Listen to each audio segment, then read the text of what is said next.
comes.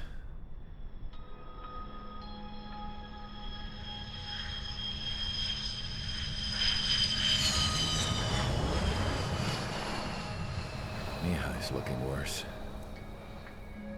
Thank God he has his granddaughters here to help him out. They're sisters, 15 and 10.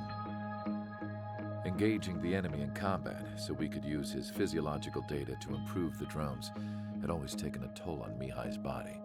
But today, he was really showing his age. The drones we based on his data were being taken down at a faster rate now compared to when the war began. When Mihai found that out, he insisted on flying to the front lines to see it for himself. Sometimes he could be so stubborn. His age wasn't the only thing affecting his health. Over the years, flying at high altitudes for prolonged stretches of time had ravaged and poisoned his body. But he was a man of grit. Today, after 28 years, he saw combat again. If his flight suit still wasn't good enough to protect him, I can't imagine how many Gs he hit today during the battle. As a pilot, he exceeds all our expectations. It's going to take a bit more tweaking before our drones can match his skill.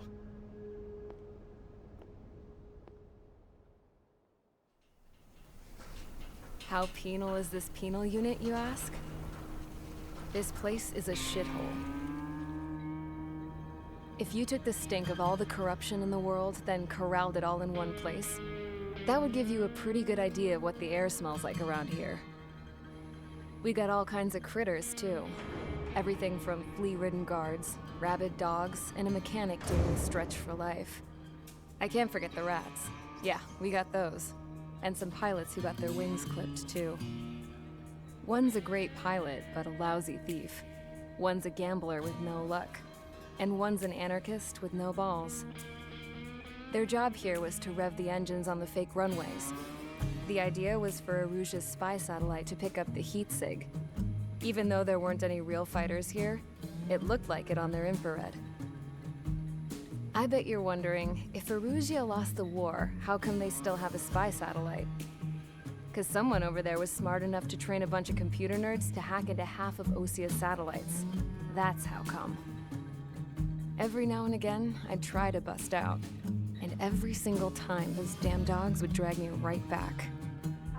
When I was in my cell, I'd hear this voice coming from the guards room.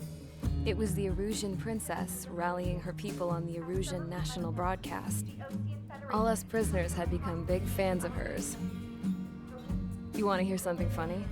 The guards were big fans too. I swear to God, every time she was on the air, they'd turn up the volume on the radio and sit there listening.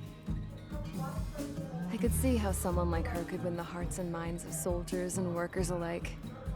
When the princess said something, you could tell she meant every word. Lately, she'd been having more fun with her speeches, and that made her seem even more charming. You could say her charm was like a virus. Whenever she'd point out stuff that was wrong with Osea, the prisoners in here went nuts. Hell, if anyone knew how messed up Osea was, it was the prisoners. They'd shout, "Burn Osea down."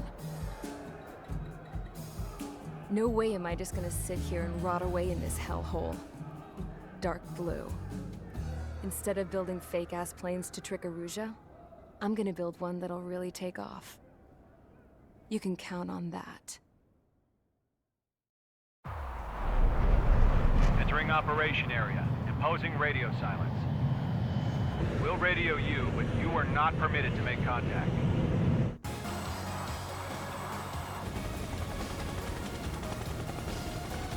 Rescue craft tagged on. Initiate. Gargoyle 3 to Babel. Double Roger.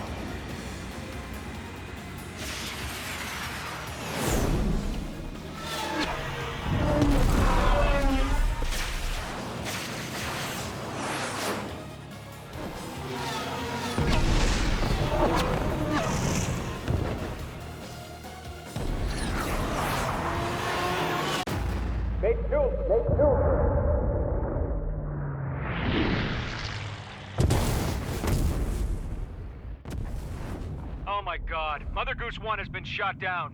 Where'd the missile come from? Mage 2 fired that. It was Osean. A friendly missile hit him. Verifying the situation. Stop speculating. Friendly fire. I saw it. Mother Goose One exploded in air.